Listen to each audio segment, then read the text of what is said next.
aad iyo aad baad u mahadsantihiin run ahaantii barnaamijka doorashada masaafada fog waa barnaamij runtii taariikhiya oo marka u horeyso aan baarikayno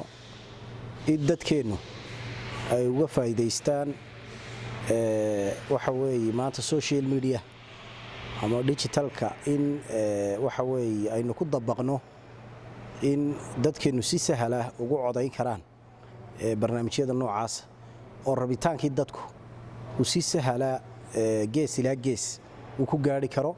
marka u horeysa waa barnaamij qiimihiisa leh aanan bogaadinayo cid kastoo ku fikirtay hirgelisay wadda aad iyo aad baan u bogaadinaynaa waana soo dhawaynaynaa runtii marka waxaan u aragnaa barnaamij waqtigiisa yimiday inuu yahay waxaa nooga soo baxday bulshada jamhuuriyadda Soomaaliland haddii gudaha joogto iyo haddii dibadda joogtaba inay u bislaadeen waxa weeye shuruucda dalka u taalla inay akhriyaan iyagoo ka faa'iideysanaya fursadda qaanuuniga ah ee timiday in waxa weeye dadkii ay u codeeyaan in jaaniska qaanuuniyeed ee yimiday ay bulshadu ka faa'iideysato una codaysa rabitaankooga maadaama waqtigii sharciguba dhigayay la taagan yahay xukuumadda xisbiga kulmiye ka dhalatayna ay waajib ku tahay inay hirgeliso xeerkaasi iyo rabitaanka dadka marka barnaamijkani waxa uu keenay rabitaankii dadkii masaafada fog inay iyaguna arintan waxa weeye timiday u dabaaldegayaan ay rabaan xaq qaanuuniya ay leeyihiin ay tahay xukuumadda kolba joogtaana ay waajib ku tahay hirgelinta iyo ixtiraamka rabitaanka shacabka marka annagu waan soo dhawaynaynaa xisbigayagii baanu bannaan ka dhignay inaannu tartankaa ka qayb galna ayaannu doonaynaa maadaama markuu sharci yimaado wixii kale iska hadhaa marka kulmiyana taasu diyaar u yahay xukuumaddii hore kulmiye ka dhalatay waxay hirgelisay sharcigaasi oo 2012 ayaa ururada la furay muddadoodii maantana madaxweyne biixi oo xukuumadda waxa weeye xisbiga talada haya mar labaad ka dhalatay xukuumaddii ka dhalatay qaranka guud ahaanba odageygii ah ayaa fulinaya xukuumaddaana doorashooyinka qabata hay'adaha kale qaanuuniga ee dalkuna mid kasta waajibkiisa u qaataa marka waxa timiday fursad siyaasiya oo dadku ay waxa weeye ku rabaan rabitaankooda qaanuunku u jideeyay annagu una waxa weeye sadqayn mayno rabitaanka ummadda sharcigu waxa weeye siiyeyna mid afar qof iyo tiim iyo xisbiyo waqtigooda dhamaaday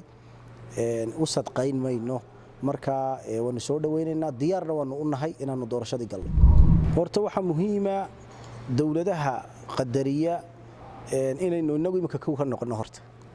maadaama inagu aan ku suntannahay dal curdina oo sameeyay mucjisooyin taariikhiya in maantana aynu waxa weeye hirgelino doorashooyinkeennii sharaf weyn bay noo tahay masaafada fog doorashada loogu codaynayana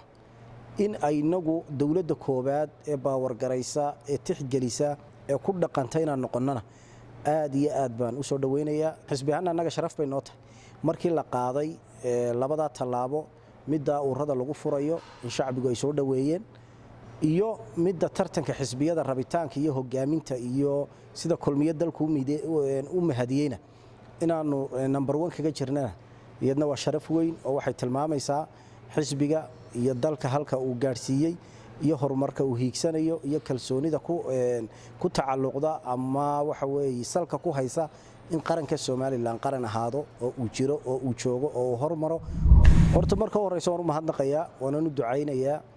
marka labaadna waxaan leeyahay waxaad xaqiijiseen idinkoo dalka aan joogin ama qaarkiinba ay joogaan in rabitaankiina ku tacalluqa ixtiraamka sharciga ee xuquuqdayni siiyay asaasiga ah inaad wax doorataan laynila doorto madax ururo aad noqotaan axsaab qaran u gudubtaan madax qaranka ka noqotaan marka waxaad dabaqdeen wixii qaanuunka jamhuuriyadda Soomaaliland siiyay ayaad uga faa'iideysateen habka digitalka ee maanta adduunyada waxa weeye sida fudud ay dadku ugu xidhiidhaan aad iyo aad baa looga warqabaa runtii mucjisay noqotay waxay noqotay wax aad iyo aad dadka u farax geliya xukuumadda xisbiga guud ahaan shacbiga jamhuuriyadda Soomaaliland inta jecel in dee sharcigu sarreeyo nimankaa dee maanta waxa weeye wakhtigoogii uu soo dhowaaday ee aan ummaddiina kalsooni ku haysan uunbaa ka cabaadaya laakiin barnaamijkani waa barnaamij qiimo leh waana laga warqabaa si weynna ummadda uu raadeeyey oo uu saameeyey waxaanan runtii aan ku tilmaami karaa barnaamij wakhtigiisii yimid oo dadku ay dee xukuumaddu way ka warqabtaa xisbiga kulmiya talada dalka ayaa ka warqabaa sida aan ognahayna dee maanta wasaa'il iclaamka ama baraha bulshada sida sahalka loogu xidhiidhana dee waad ogtahay maanta sida looga hadalhayo marka aad iyo aad baan uga warqabnaa waxa looga tusaale qaadanayaa dee waa kan rabitaankii dadkuba halkan ka cad oo markay noqotay in ururada la furana waa adiga arkaya tiradii dadku halkay marayso markay xisbiyadii qaranka noqoto iyo himilada dadkan hiigsanayana gaadhsiin karana in xisbiga kulmiya number 1 yahay waad arkaysa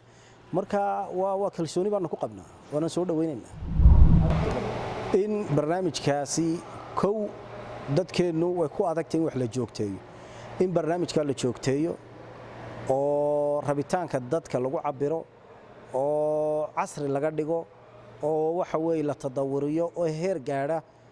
taariikhdana way noo gali idinkuna way nii gali waanad ku guuleysan doontiin marka fariintan u diraya waxa weey culays kasto inagu tahay iyo dhib kasto inaga soo gaadha u dhabar adayga himilada leedihiin ayaa wax walba ka fog